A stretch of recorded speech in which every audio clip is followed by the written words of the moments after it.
хочешь? Я ее хочу сюда к стеночке поставить.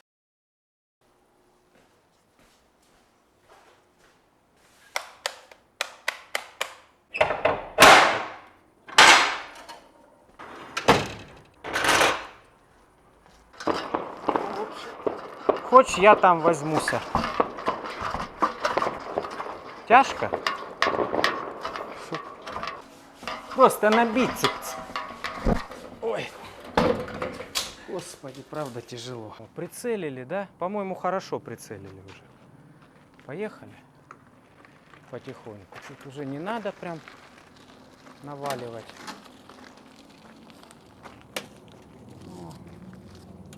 Вообще. Огонь!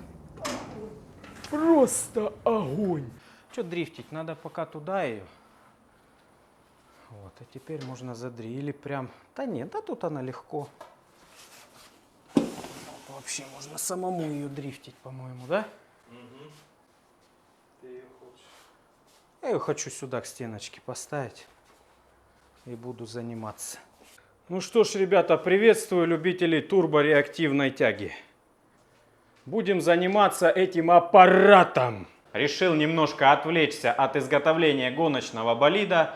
Надо отдыхать от длительных и долгих проектов и заняться чем-то очень интересным. Я думаю, всем будет интересно посмотреть, как будет работать данный турбореактивный двигатель. Решил я его запустить.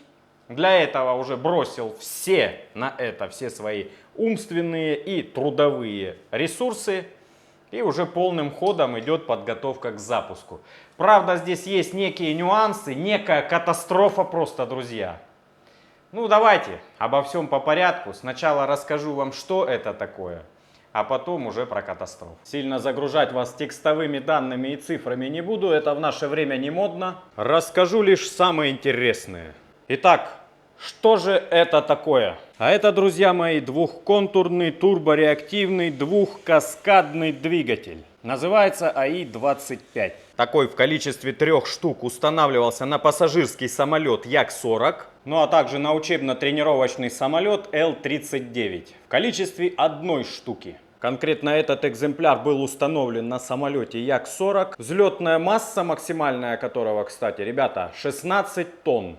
А максимальная тяга двигателя при этом, одного из 3 двигателей, я замечу, 1,5 тонны. При слове максимальная тяга надо понимать, что это взлетный режим, а крейсерский режим у него около 500 килограмм. Соответственно, при максимальной тяге этот движок может толкать самолет массой 16 тонн. Мы же с вами его будем запускать просто всего-навсего в гараже.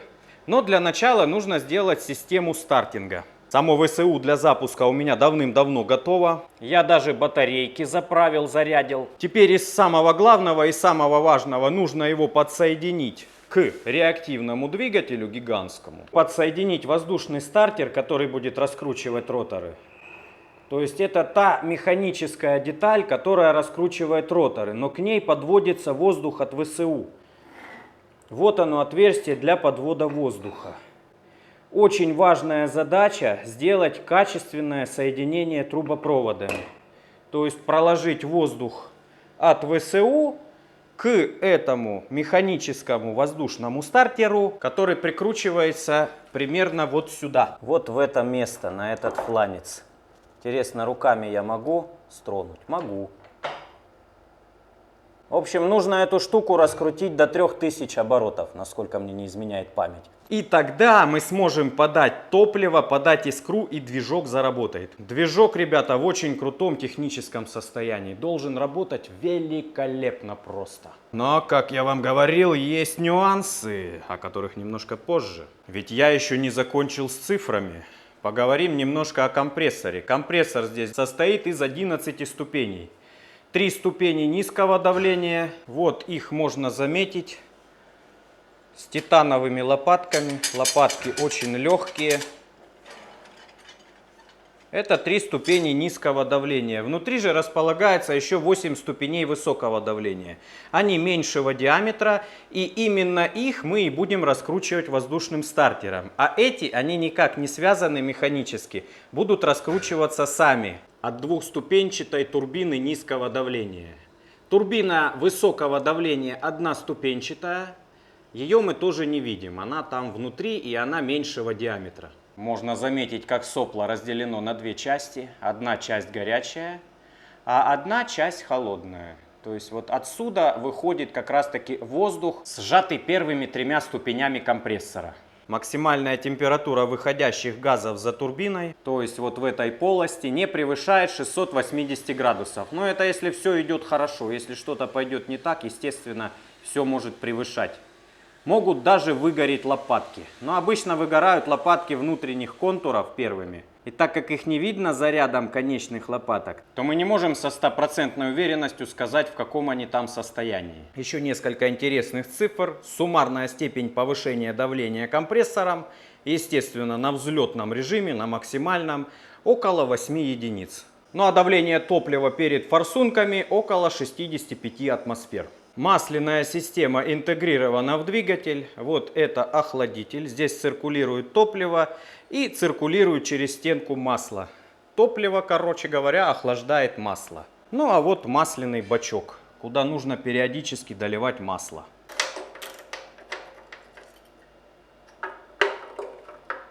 Масла нет, по всей видимости. Хотя я раньше вроде бы доливал. Ага, вот же есть щуп. Пусто. И есть какая-то бахрома на щупе. Ну, все это мы будем реставрировать, реанимировать. Ну, в общем, все круто, все супер. Есть ВСУ, есть воздушный стартер, без него никак. Хотя можно на его место установить электромотор и запускать без вот этой вот гигантской бандуры шумной, которую тоже надо запускать перед этим. Есть офигенный двигатель в отличнейшем состоянии, но, как говорится, не все так классно. Кое-чего не хватает. Не хватает, ребята, это то, о чем я говорил, что просто катастрофа, не хватает мозгов для него.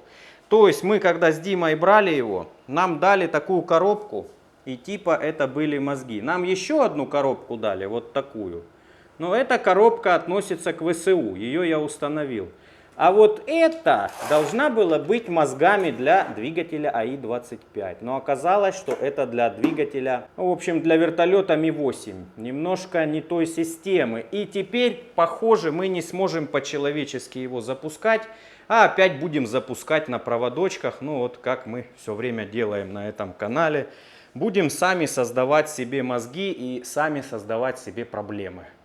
Короче, этим делом я и займусь, но займусь немножко позже, потому что сейчас надо выточить колечко, хомутик на вот этот вот воздушный стартер. Ну что ж, погнали, друзья. Сегодня хотелось бы хотя бы просто раскрутить роторы, посмотреть, как они крутятся и посмотреть, в силах ли этот воздушный стартер или может все-таки надо мутить электромотор к нему. Да, и самое это интересное забыл сказать. Какие оборотики и какой расход. На 1,5 тоннах тяги, друзья, расход доходит до 855 килограмм в час. Используется авиационное топливо, керосин ТС-1. Оборотики внутреннего ротора при этом 16 700 оборотов в минуту. Наружный ротор, тот, который большего диаметра, тот, который вот с этими вот титановыми лопатками, которые вот так шевелятся, у него примерно 10 700 оборотов в минуту. На минималках у него примерно 95 килограмм тяги всего лишь. Тоже надо умудриться удержать. Меня он потянет. Я, наверное, не смогу удержать его. Надо все равно привязывать. На режиме малого газа расход примерно 54 килограмма в час, но обороты 7700. В принципе, небольшие обороты. Наружный ротор он практически не вращается, а внутренний 7700 оборотов в минуту.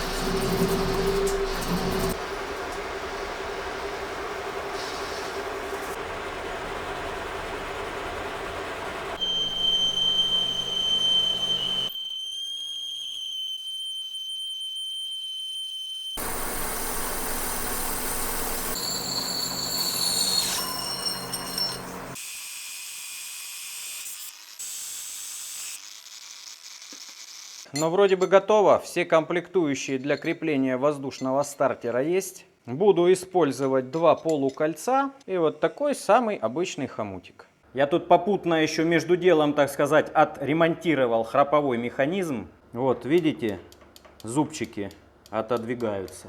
Они входят в зацепление, но когда надо, расцепляются. То есть при достижении оборотов они центробежной силой уходят вниз и происходит расцепление с ответной частью.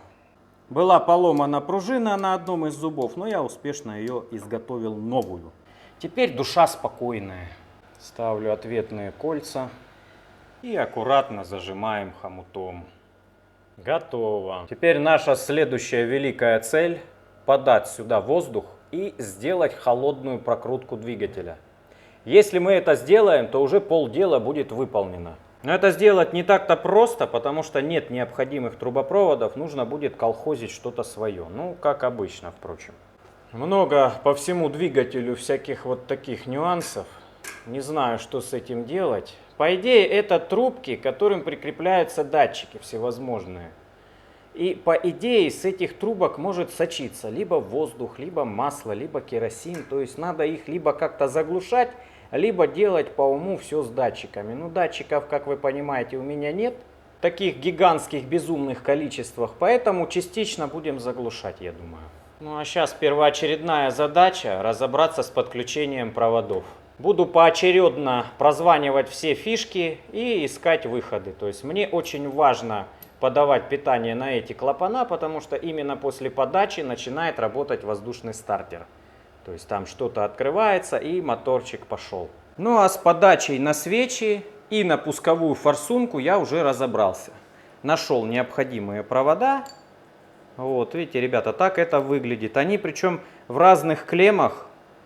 Как-то все продублировано. Если видно, оторвет одну клемму, вторая будет работать. Ну, в общем, разобрался. Пользуюсь таким вот инструментарием. Есть у меня батарея на 25 вольт. И есть клеммы, которые можно замыкать. Замыкаю, естественно, через мощные лампочки. Вот, собственно, так это работает. Так я ищу цепи.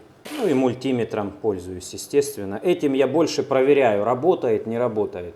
А оно, ребята, естественно, работает и даже очень-очень хорошо работает. Вот, смотрите. Вот это раз свеча, потом пусковая форсунка щелкает. Ну и вторая свеча. Надо соблюдать полярность. Теперь надо подсоединять остальные электрические цепи и делать трубопровод к ВСУ. Вот так выясняю. В принципе, просто все. Затем подписываю на скотче, что это такое, потому что проводов очень много. Надо все подписывать, чтобы не перепутать и не забыть. Давно у меня сложилась такая технология, друзья. В принципе, удобная, практичная, не подводит. Клеммки использую стандартные, авиационные. Вот столько я их надербанил.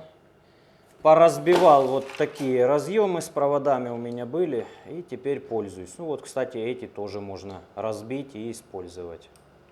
Это хорошие контакты посеребренные. Ну, ясное дело, что хорошие, ибо они же авиационные. Хорошо, когда ранее закупленные материалы наконец-таки пойдут в работу. Именно этими трубопроводами я и буду присоединять ВСУ. Здесь у нас есть гигантский шаровый кран. Вот такая штука. Вот. Ну и мегатрубы. Ребята, смотрите, какие трубы. Видите, диаметром с руку. Сейчас моя нехитрая задача поженить вот этот переходник с фланцем, который будет устанавливаться на движок. Ну, то есть на воздушный стартер. То есть надо, в принципе, нарезать резьбу. Вроде бы как 2,5 мм шаг получается. Смотрим, что получается.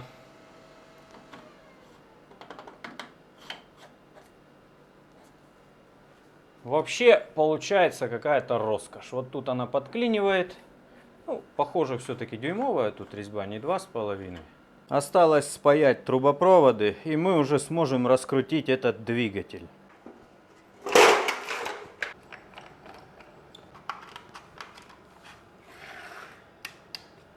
по полной. Попробуем, как оно. Видно, дело тут не быстрое. Такие трубы паять. Опа! Не, ну вставляется хорошо. Прямо даже очень. Давай, давай, давай, давай, давай, давай. Оп! Так. Понеслась. Давай, давай. Оп! Теперь главное дать ей. Лучший сантехник Юга России. Ну что ж, ребята, труба готова. Получилась довольно-таки мощная, твердая, прочная. Все присоединил, должна выдержать, по идее. Также попутно проведена огромная работа здесь по затыканию всяких свободных отверстий. Не хватало множества датчиков, которые я поустанавливал, вот таких, как этот, например. Ну а также вот здесь, на масляной системе. И вот поставил такую вот затычечку, потому что с нее бы адски перло бы масло. Даже при простой прокрутке двигателя, ибо при прокрутке уже идет прокачка масла, которого у нас мало в системе и надо бы его добавить. Используется масло МК-8, которое у меня есть. Вот. И сейчас будем заправляться, ребят. Мало того, я тут прочитал, у меня масло не МК-8, а МП-8С. Написано, что оно сделано как раз таки взамен масла МК-8, но превосходит его по ряду характеристик. Так что можно смело заливать, как я понял. Погнали! Жиденькая, как вода. Хотелось бы попробовать его в маленькие турбинки позаливать, что будет. Слишком много заливать не буду, потому что мало ли, вдруг где-то не заткнуто отверстие и все потечет, все выльется, как всегда. Поэтому, ребят, пока чуть-чуть залью. О, что-то на щупе тут появилось. 4 литра, похоже, да? Ну и все. Перед запуском вот непосредственно начинает резко повышаться настроение у меня. Все эти подготовки, это все хорошо. Но запуск-то это ж гораздо лучше. Сильно выходить не будем. Открою просто двери. Вот. Ну а ВСУ там как получится. Ну что ж, вот вроде бы мы и готовы к какому-то грандиозному шухеру. Наша задача, ребята, сейчас запустить ВСУ. Надеюсь, хорошо запустится, легко будет работать.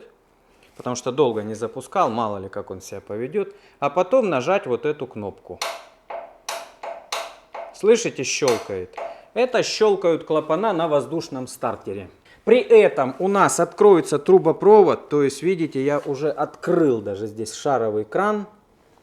А он у нас откроется именно на воздушном стартере. И этот воздух, энергия воздуха, начнет крутить маленькую крыльчатку с огромными оборотами, которая будет раскручивать уже гигантские крыльчатки компрессора, которые находятся внутри, внутренний контур. То есть вот этот внешний контур, он, скорее всего, тоже будет вращаться от набегающего потока воздуха, но не особо сильно, не особо интенсивно.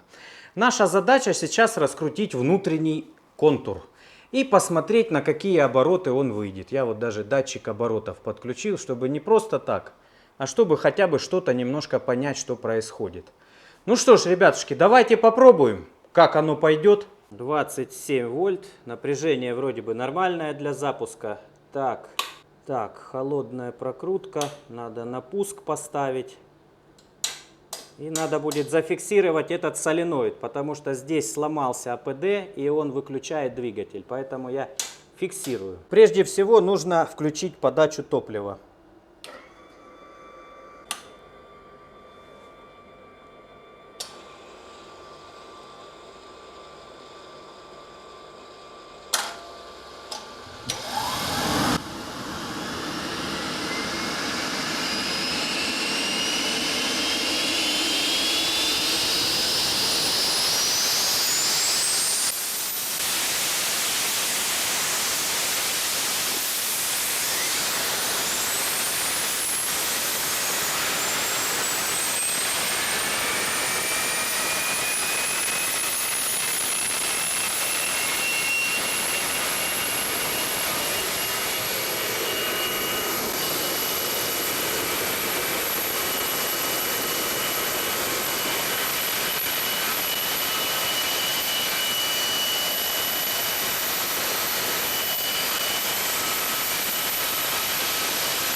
вот такой оно издает звук, ребята.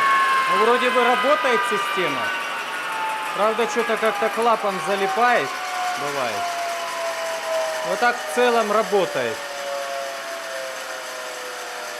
Наружный контур, конечно, медленно крутится, но внутренний до 20% дошел по оборотам. Да, без топлива он, видимо, больше не может раскрутиться. А вот он, видите, все еще крутится. Все еще стрелка колеблется. Да.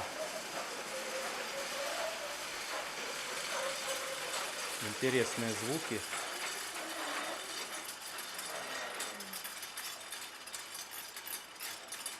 Ужас. Работает. Ну вот такой он самый наипервейший запуск. Это была холодная прокрутка. Как всегда, не обошлось без эксцессов. Села у меня батарея вот здесь. Вот я ее подзаряжал. Неожиданно села. Может быть, даже немножко перегрел крыльчатку. Но вроде бы рабочая. На этом двигателе, когда уже все нормально запустил, залип клапан почему-то. Ну, то есть воздух сразу не пошел туда. Я уже и своим вентилем открывал, закрывал, и в разных комбинациях. Но в итоге все как-то неожиданно заработало. Сейчас как-то клапана щелкают совершенно по-другому. Там их сразу два. И, возможно, прогрелись, возможно, смазались и будут теперь работать лучше. Ну, там посмотрим.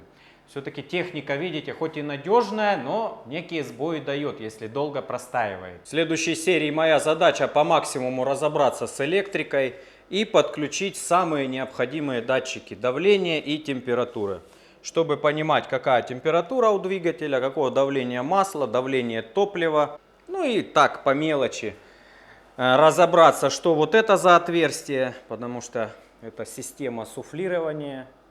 И еще осталось неопознанное отверстие вот здесь вот снизу. Скорее всего, в комментах вы сейчас опознаете его. Вот оно, видите? Ну, это я знаю, что такое. Здесь должен стоять генератор. Если будет отсюда сочиться, тоже надо закрыть эту дыру. Но тут большая грандиозная токарка, ибо диаметр где-то 120 миллиметров. И да, ребят, я, конечно, прошу меня понять и простить за то, что не выходят часто видеоролики. Ну, если я вам начну сейчас объяснять, что, почему и как, вы опять скажете, что я клянчу донаты, короче, там и так далее. Поэтому пусть пока весь этот трэш останется за кадром. Ролики выходят у меня то редко, то иногда очень часто, по возможности. Как могу, ребята, так и выпускаю. Ну а так, все, ребята, все закрутилось, то есть полдела мы точно сделали. Подача на искру у меня есть, на пусковую форсунку есть, осталось разобраться, где там главная форсунка. И мы точно его толкнем и дадим жидкого. Надо только как-то его удержать, чтобы он не ушел сквозь стену вот эту, вот так он не пошел. Ну или куда там я его нацелю, направлю. Короче, такие дела, ребята. Кому было интересно, подписывайтесь обязательно на канал. Подписывайтесь на телеграм-канал, чтобы быть в курсе всех событий. Мало ли, вдруг Google у нас отключат. Уже вон в ДНР вроде бы как отключают Google. А если Google отключат, то и YouTube отключат. Так что, ребята, давайте будем в курсе всех событий, будем в курсе знать, где кто находится. Подписывайтесь на телеграм-канал. Если что, оттуда будем стартовать на другую какую-нибудь площадку. Ну все, друзья, всем пока, до новых встреч. В следующем видосе, я думаю, уже дадим жидкого основательно.